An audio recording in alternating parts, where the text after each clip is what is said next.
Where is Eggenfelden? Hello, this is Reinhard von Hennigs.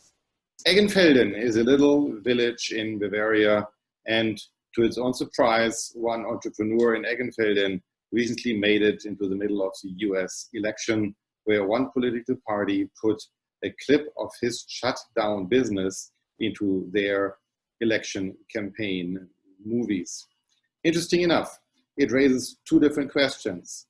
What can you as an entrepreneur do when somebody's taking a picture of your business from the outside and uses it for a way which is not in favor of your business? And number two, if you have a situation where somebody is making jokes about your operation, telling other people, look at this operation in order to put you in a meaningful bad way, do you have an opportunity to go with an injunction on that level as well?